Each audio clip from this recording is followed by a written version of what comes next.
court on the side of the freedoms and equality of the American people, but the court is not going to save us. And so that means the only thing that really works is people in motion amending the Constitution. But again, it's necessary, but it's not sufficient, because what can be put into the Constitution can slip away from you very quickly.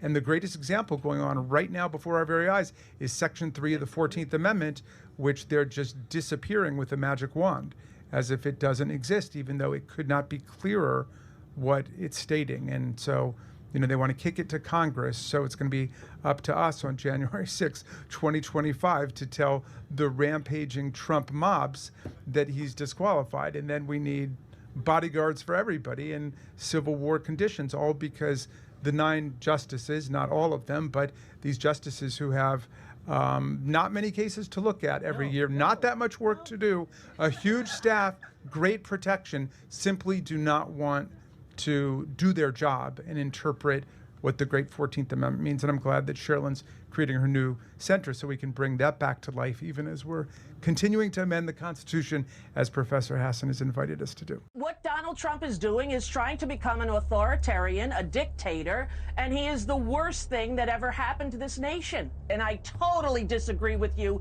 saying that he didn't have anything to do with the insurrection, that he didn't instigate it, plan it, demand it of his fans, because he did, Bill. Rosie, with all due respect, you're not going to be successful saying that democracy is on trial and anybody who supports Donald Trump is a fascist. You're not. And my freedom was not impeded one iota during the Trump administration. And I don't know any broadcaster's freedom who was. You still have The View on every day, pounding Trump into pudding. Nothing happens. All the working people I know were better off under Donald Trump, so there wasn't any economic consequence. So I really don't know what the hyperbole is. That's bull. And that's why I reject it. That's bull. Back at it again, baby. We got to talk about Stephen A. Smith today in J6. Because it's come out that, once again, Republicans were right the entire time. It wasn't a conspiracy theory that we were pushing out. We weren't far-right extremists. We were right the entire time. It's kind of like a recurring theme. It continues to happen over and over and over again. And, obviously we saw some of the results of that in this past election, people waking up to the truth. And that's why you had some people in the media who wanted to push for censorship or controlling social media. I played that compilation clip, actually it's probably about a month ago, literally right after the election, because of course mainstream media was panicking, the people on The View were panicking, and their only comeback was to, we got to regulate social media, right? But it turns out we were on the right path the entire time. And Stephen A. Smith decided to come out and speak the truth. Check it out. Meanwhile, this week, FBI Director Christopher Wray announced plans to resign at the end of the Biden administration as President-elect Donald Trump takes office in January. The news comes amidst a bombshell report from the Justice Department that revealed the FBI had at least 26 confidential informants on the ground when the Capitol was stormed on January 6, 2021. The report says most of the informants engaged in illegal activity during the chaos. The Justice Department says only 3 of its 26 informants present had been instructed to observe potential domestic terrorist suspects on the day of the riot. The rest of the 23 appeared to have gone to the Capitol on their own accord. Upon hearing news of the report, Vice President-elect J.D. Vance posted the following on X, quote, "For those keeping score at home, this was labeled a dangerous conspiracy theory months ago," end quote. So 23 folks for the FBI were in the crowd. Once again, the thought process now for me, and it's been like this for a while, whenever they tell us something, believe the exact opposite. Whenever they tell us to do something, do the exact opposite. Because it's a blatant lie. It's all BS. That's my thought process with anything that comes from the government. Carry on. And we're just finding that out. Didn't hear anything about that for the election. Didn't hear anything about that when the quote-unquote insurrection was broached. by Vice President Kamala Harris as the Democratic nominee, by President Biden before her, by Democrats in both the House and the Senate as they articulated the belief that Donald Trump was a danger to democracy and using this as a profound, illuminating bullet point to make that case. And now here we are yet again finding even more evidence to Donald Trump's claims when he articulated that the process is rigged, the Democrats are this or that, they're talking about us, but look at what they do. We don't know all the details. It's a report. Justice Department comes out with this. That's not my big issue. My big issue is that I'm really, really sick and tired of every time I turn around finding something else that the Democrats have lied about or downplayed or misrepresented along the way. So if you know that and you understand that, why do you continue to support those same folks? He's out here admitting that these folks are liars, cheaters, and stealers. They accuse their opponents of what they are actually doing or are going to do. We've seen it time and time again. Time and time again. We have watched it happen. And yet, he still comes out and will support them. He still comes out, and I talked about this actually in the last video where we talked about Stephen A. He'll say all of this great stuff, but then he'll be like, well, I didn't vote for Trump. I voted for Kamala. And it's just like, wait, how can you put those two things into the same sentence? You just admitted they're liars, cheaters, and stealers, and that Trump was actually telling the truth. Trump was the good guy in the situation, and they were the bad guys, but you still voted for the bad guy? Make it make sense. But carry on. Where's the $1.5 billion that was given to the Democratic Party? Where is it? Where'd the money go? Why was Oprah given $2.5 million? Why was Al Sharpton's National Action Network given that much money? Before interviews, by the way. Why? I think it was $500K for the National Action Network. Why? You know the answer to that, Stephen A. It's because, listen, nobody actually, these celebrities, they don't actually support the Democrat Party. They don't give a rat's behind about the Democrat Party. They're not affected by most of this stuff happening. So they don't give a crap. So you pay them. Democrat Party has to pay people to support them. And I was reporting on that during election season. We kept seeing stories pop up of, influencers or celebrities getting offered to be paid actors. I showed matter of fact, there was a website. There was a website that would allow you to be paid to show up to a Kamala rally. Yeah. Incredible. But, the Democrat Party is, this great party, though. If it was great, why would you have to pay people to support you? Why would you have to bus people to your rallies? Why would you have to pay celebrities for endorsements? If you were actually great, you wouldn't have to do any of that. People would show up to your rallies. You wouldn't have to bus anybody in. You wouldn't have to hire paid actors to show up to your rallies. You wouldn't have to pay celebrities to endorse you. As a matter of fact, as we learned with this past election, having celebrity endorsements means absolutely nothing at this point. It used to hold a little bit of weight, but because of the Democrat Party and how dishonest they are, celebrity endorsements mean absolutely nothing these days. Absolutely nothing, and we proved that. But carry on. I want to be clear. I don't have any problem with the National Action Network taking that money because they don't have a lot of money. I have more of a problem with Oprah taking $2.5 million when she's worth over $1 billion.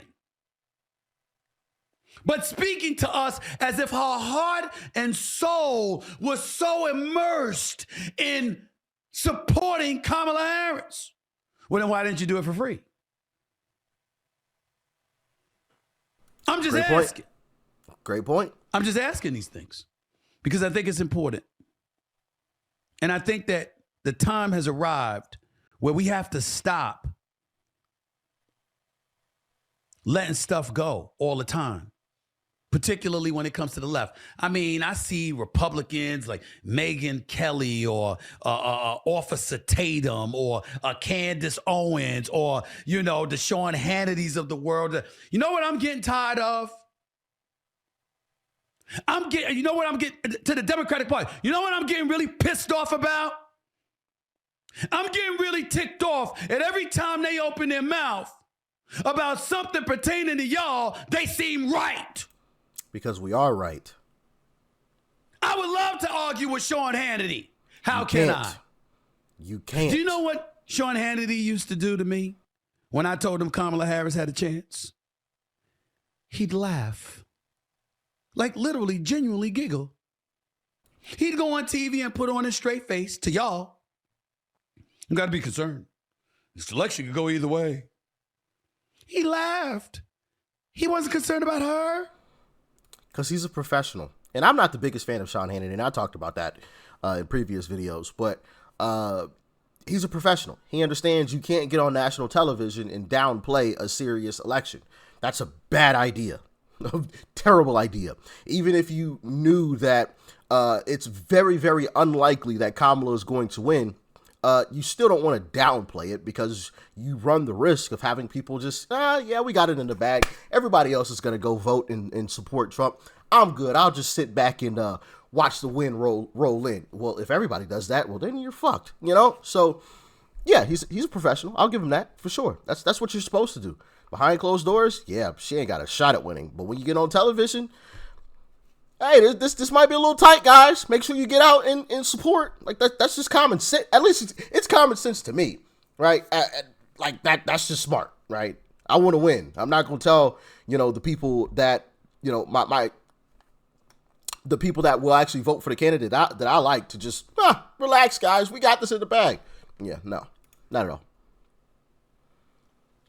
Before I called out Biden, he was calling Biden Sleepy Joe. What's percolating on social media today? Just go and look at it, y'all. Joe Biden is caught napping at an African summit in Angola. Yep. For at least a full minute. They didn't say whether he was snoring or not. That's about all that was missing.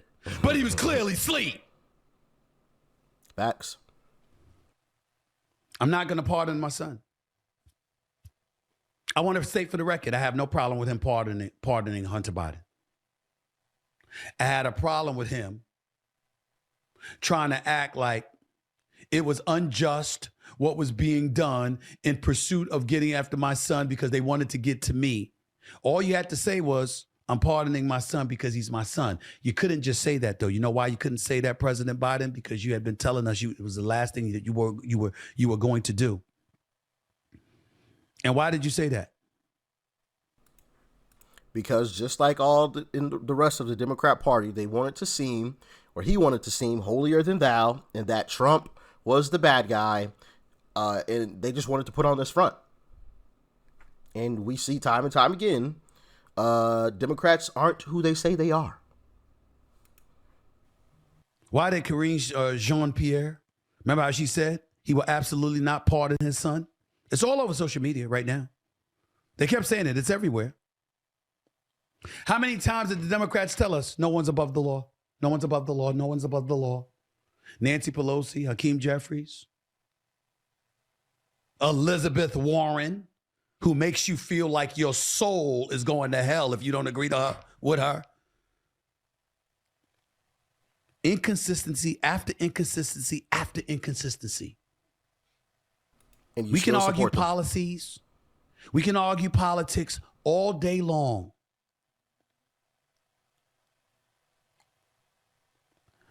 But the Democrats worked really, really diligently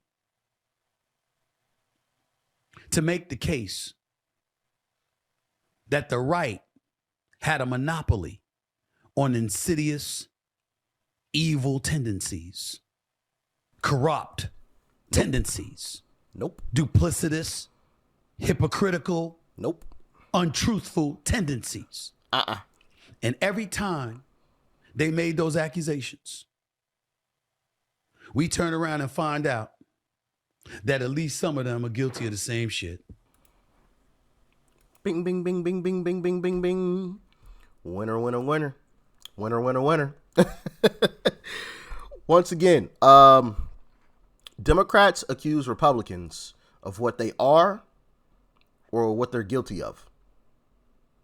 They just point the finger in the opposite direction. Hey, look over there, guys. Look, the Republicans bad. They're going to try to steal the election. Meanwhile, they're attempting to do it over here. Look, guys, the Republicans bad. Look, they all believe they're above the law. They all think they're above the law. Look at Trump. Oh, I'm going to pardon my son. Look, guys, look.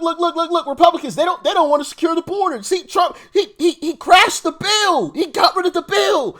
Meanwhile, Joe Biden's selling the border wall. I mean, selling it for pennies on the dollar.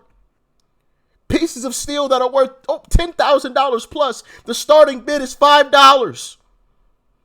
$5. Hell, I want to buy some of my darn self. $5? That's the easy flip.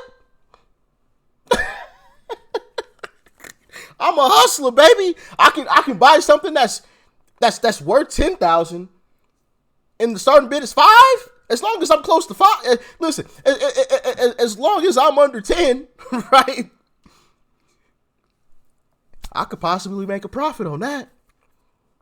Sounds like money to me. I might hop on that website and bid my darn self. It's crazy. But Republicans are the ones that don't want to secure the border, though. Just saying. The hypocrisy is rich with this one. It's very rich. But it also is great to see Stephen A. waking up. In his comment section, people are actually saying some great things. As a black woman who voted for Trump, I had so many family and friends who argued with me and even stopped speaking to me. And now look at them. Every day, the truth about the Democrat Party lies are being exposed. Thanks, Stephen A. Smith, for speaking up and speaking out about this. Anyone with a brain knew about this 4 years ago. I voted Democrat my entire life until 2024. I voted for Trump. I don't see myself voting Democrat ever again. They've lost their minds in all connection to reality. Tucker Carlson reported on this and they shut him down. This is why we need Kash Patel to clean house in the corrupt FBI. And they lied about it during the hearings to investigate. Corrupt media is complicit. Keep speaking the truth and I will continue to listen to you. Pelosi needs to be in jail. Let's not forget about all the innocent people in jail for this farce. Black Lives MAGA. Hey, listen, we need to make that trend. BLM would be pissed. Black Lives MAGA. Whoo. Hey, we got to make that trend. Black Lives MAGA to replace BLM. Yeah, baby. But anyway, thanks for tuning in. Y'all stay safe out there. Peace and love. I'm out.